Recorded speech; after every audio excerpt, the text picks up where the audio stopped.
L'archange souvent mentionné dans la Bible, connu pour être un ange guerrier commandant d'autres anges guerriers, est respecté dans les royaumes célestes.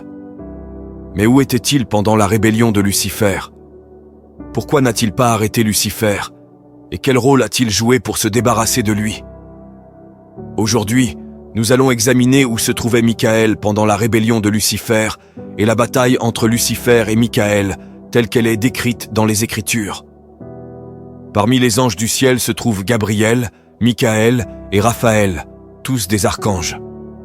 Mais un autre ange se distinguait, Lucifer.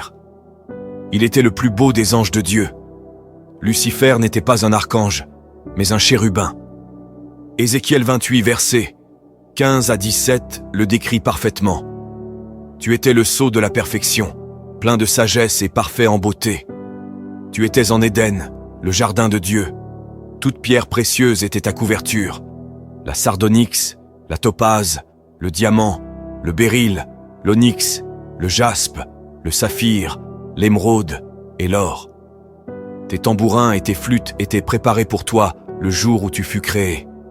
Tu étais un chérubin protecteur, oint. Je t'avais établi. Tu étais sur la sainte montagne de Dieu.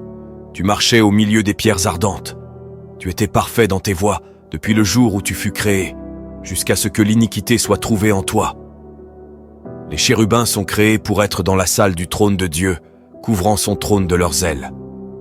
La description parfaite des chérubins fut donnée à Moïse pour construire l'arche de l'Alliance, où les chérubins doivent protéger le trône de leurs ailes. Lucifer était proche de Dieu, mais malgré sa beauté et ses qualités, il fut consumé par l'orgueil et la soif de pouvoir. Ézéchiel 28, versets 15 à 17 dit « Par la grandeur de ton commerce, ton intérieur s'est rempli de violence, et tu as péché. Je te précipiterai de la montagne de Dieu, et je te détruirai, ô chérubin protecteur, du milieu des pierres ardentes. Ton cœur s'est élevé à cause de ta beauté. Tu as corrompu ta sagesse par ta splendeur. Je te jetterai à terre, je te livrerai en spectacle devant les rois, afin qu'ils te regardent. » Lucifer gagna de nombreux adeptes parmi les anges de Dieu. Empli d'orgueil, il se crut l'égal de Dieu et voulut régner. Il prépara une rébellion. Ésaïe 14, versets 12 à 15 dit « Comment es-tu tombé du ciel, astre brillant, fils de l'aurore? Tu es abattu à terre, toi qui foulais les nations. Tu disais en ton cœur, je monterai aux cieux, j'élèverai mon trône au-dessus des étoiles de Dieu. Je siégerai sur la montagne de l'assemblée, à l'extrémité du septentrion. Je monterai sur le sommet des nues, je serai semblable au Très-Haut. Mais tu as été précipité dans le séjour des morts, dans les profondeurs de la fosse. Lucifer, maître de la